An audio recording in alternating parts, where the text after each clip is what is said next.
Hi everyone, I'm Miss Mary Beth. I'm the Youth Services Librarian at Ingalls Memorial Library in Ringe, and I'm here today for Armchair Adventures. That's our series where every day I read a little bit of a book to you, and eventually we finish a whole book together. And I'm excited because now it's part of our summer reading program. So for every Armchair Adventure you listen to, every one you participate in, you can tell us the code word and get a raffle ticket. And the raffle tickets can be put towards a bunch of prizes that we'll have. So you can just come into the library and tell us you got a raffle ticket just for listening to me read a story. So thanks for joining me today. And the story we're reading today is Peter Pan and Wendy by J.M. Barrie. And I'm liking it so far. Have you been listening? If you haven't, that's okay. So far a lot has happened. We've met our main siblings, Wendy, John, and Michael, darling. And they live in England. But one day at night, Peter Pan, who's a boy who doesn't age, who can fly, whisks them off and takes them to Neverland. And when they get there, there's a whole cast of characters on Neverland. There are the pirates, including Captain Hook, who doesn't like Peter because Peter cut his hand off. And there are the Native Americans, including Tiger Lily, who's their princess. And there are lions and tigers and bears. And there are the Lost Boys. The Lost Boys are Peter's friends. There are 6 Lost Boys, including Slidey and Nibs and Toodles. And they all live with Peter. And they've been waiting for Peter to come back. And Peter is excited because he's bringing them Wendy, who's the first girl that they've ever known, really. And she's going to take care of them. What happens when she gets there? Does it go well at first? Tinkerbell's a sneaky fairy.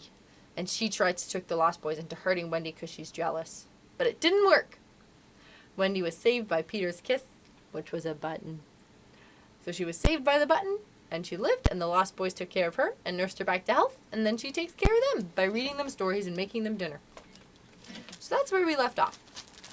And that was chapter 6. So let's see what happens in chapter 7, The Home Under the Ground. One of the first things Peter did the next day was to measure Wendy and John and Michael for hollow trees. Hook, you remember, had sneered at the boys for thinking they needed a tree apiece. But this was ignorance, for unless your tree fitted you, it was quite difficult to go up and down, and no 2 of the boys were quite the same size. Once you fitted, you drew in your breath at the top, and down you went at exactly the right speed. While to ascend, you drew in and let out alternately, and so you wriggled up. Of course, when you have mastered the action, you are able to do these things without thinking of them, and then nothing can be more graceful. But you simply must fit, and Peter measures you for your tree as carefully as for a suit of clothes. The only difference being that the clothes are made to fit you, while you have to be made to fit the tree. Now usually it is done quite easily, as by your wearing too many garments or too few. But if you are bumpy in awkward places, or the only available tree is an odd shape, Peter does some things to you, and after that you fit the tree. Once you fit, great care must be taken to go on fitting, and this, as Wendy was to discover to her delight, keeps the whole family in perfect condition. Wendy and Michael fitted their trees at the first try, but John had to be altered a little. After a few days' practice, they could go up and down as gaily as buckets in a well. And how ardently they grew to love their home under the ground, especially Wendy. It consisted of one large room, as all houses should do, with a floor in which you could dig if you wanted to go fishing, and in this floor grew stout mushrooms of a charming color, which were used as tools. A never tree tried hard to grow in the center of the room, but every morning they sawed the trunk through, level with the floor. By tea time it was always about 2 feet high, and then they put a door on top of it, and thus becoming a table. And as soon as they cleared away, they sawed off the trunk again, and thus there was more room to play. There was an enormous fireplace, which was in almost any part of the room where you cared to light it, and across this Wendy stretched strings made of fiber, from which she suspended her washing. The bed was tilted against the wall by day, and let down at 6:30, when it filled nearly half the room. And all the boys except Michael slept in it, lying like sardines in a tin. There was a strict rule against turning round until one gave the signal, when all turned at once. And Michael should have used it also, but Wendy would have a baby, and he was the littlest. And you know what? The long and short of it is that Michael hung up in a basket. It was rough and simple, and not unlike what baby's bears would have made of an underground house in the same circumstances. But there was one recess in the wall, no larger than a bird cage, which was the private apartment of Tinkerbell. It could be shut off from the rest of the home by a tiny curtain, which Tink, who was most fastidious, always kept drawn when dressing or undressing.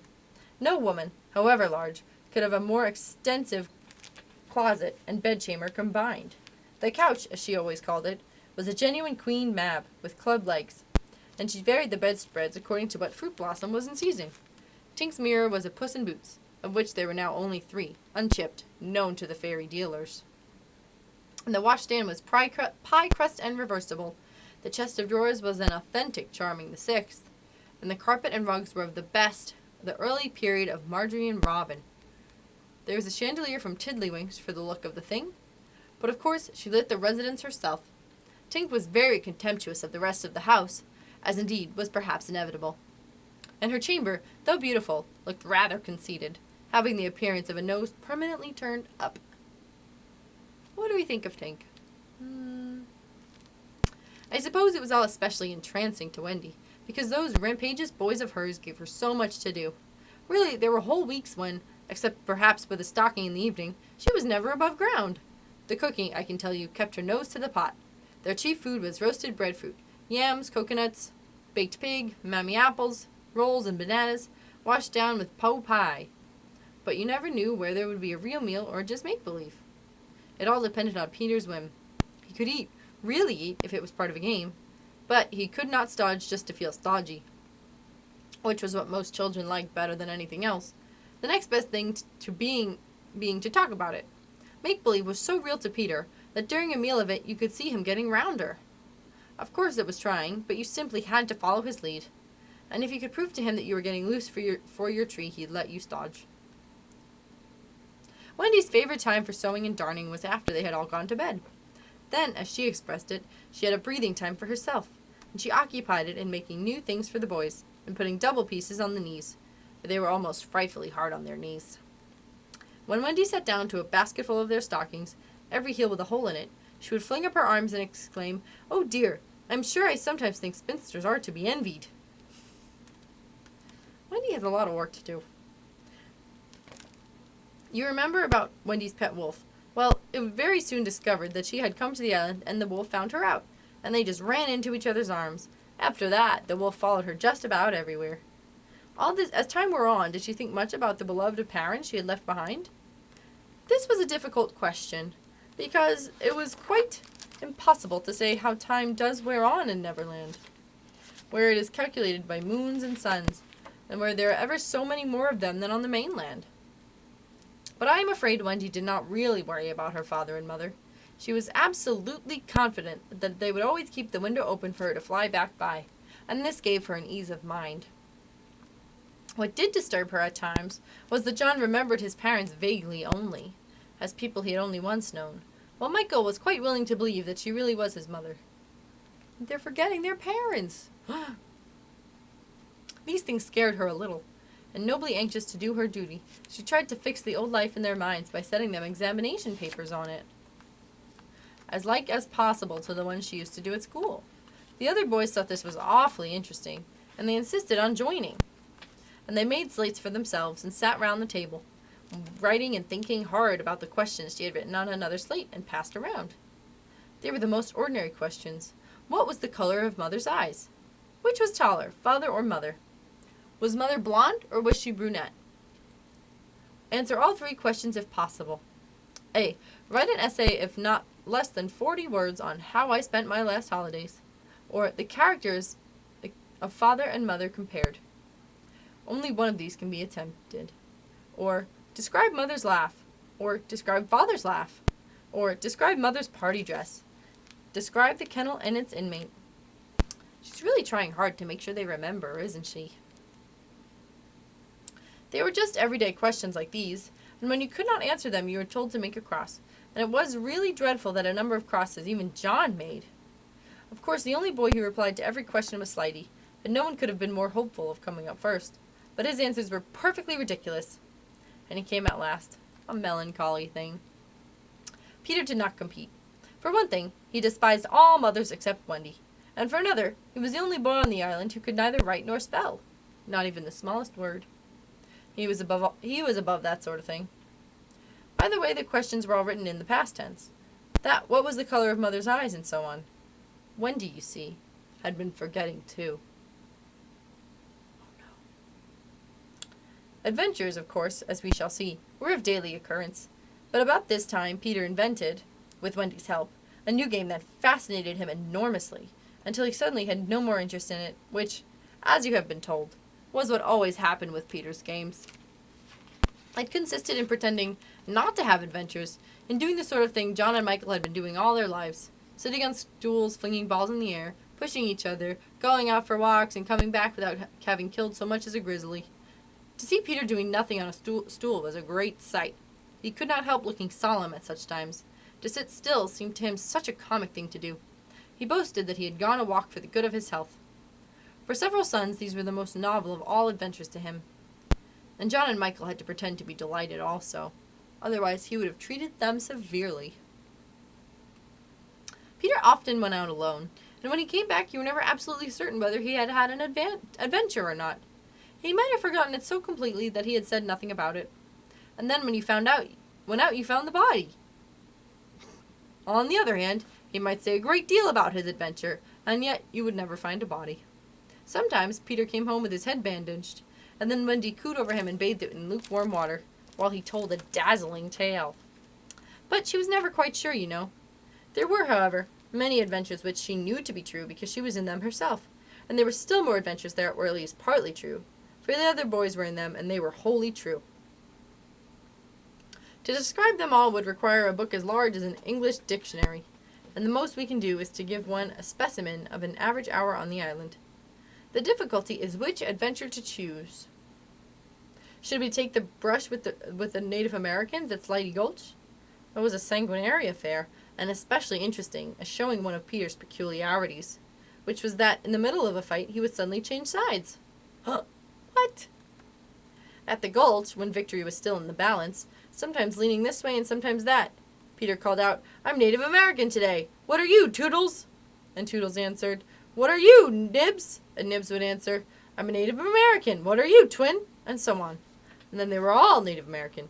And of course this would have ended the fight had not the real ones, fascinated by Peter's methods, agreed to be the Lost Boys for that once. And so they all went at it all again, more fiercely than ever. Peter's very silly. The extraordinary upshot of this adventure was, but have we not decided that this is the adventure we are to narrate? Perhaps a better one would be the night attack by the Native Americans on the house under the ground, when several of them stuck in the hollow trees and had to be pulled out like corks.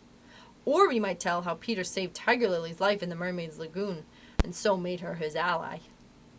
Or we could tell of that cake the pirates cooked so that the boys might eat it and perish, and how they placed it in one cunning spot after another. But always Wendy snatched it from the hands of her children, and so in time it lost its succulence, and became as hard as a rock, and it was used as a missile, and Hook fell over the cake in the dark. Or suppose we tell of the birds that were once Peter's friends, particularly of the never bird that built in a tree overhanging the lagoon, and how the nest fell into the water, and still the bird sat on her eggs, and gave Peter orders that she was not to be disturbed. That is a pretty story, and the end shows how grateful a bird can be. But if we tell it, we must also tell the whole adventure of the lagoon, which would of course be telling two adventures rather than just one. A shorter adventure, and quite as exciting, was Tinker Bell's attempt, with the help of some street fairies, to have the sleeping Wendy conveyed on a great floating leaf to the mainland. Fortunately, the leaf gave way and Wendy woke, thinking it was bath time, and swam back. Or again, we might choose the adventure where Peter defied the lions, when he drew a circle round him on the ground with an arrow and defied them to cross it, and though he waited for hours with the other boys and Wendy looking on breathlessly from the trees, not one of the lions dared accept his challenge. Which of these adventures shall we choose to tell? The best way will be to toss a coin for it. I have tossed, and the lagoon has won. This almost makes one wish that the Gulch or the cake or Tink's leaf had won. Of course, if I could do it again, I will make the best of the three. However, perhaps fairest to stick to the story of the lagoon. And that is the end of chapter 7. Thanks for reading that with me. Just all about their lives. It sounds like they've gone on a lot of adventures, huh? Join me tomorrow when we hear about the adventure of the Mermaid's Lagoon. But before that, I have to tell you our code word. Do you have your READSquared account ready?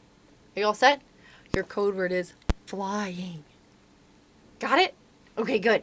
Go to your READSquared account and let me know that you've listened and you can earn a raffle ticket. Thanks for reading with me.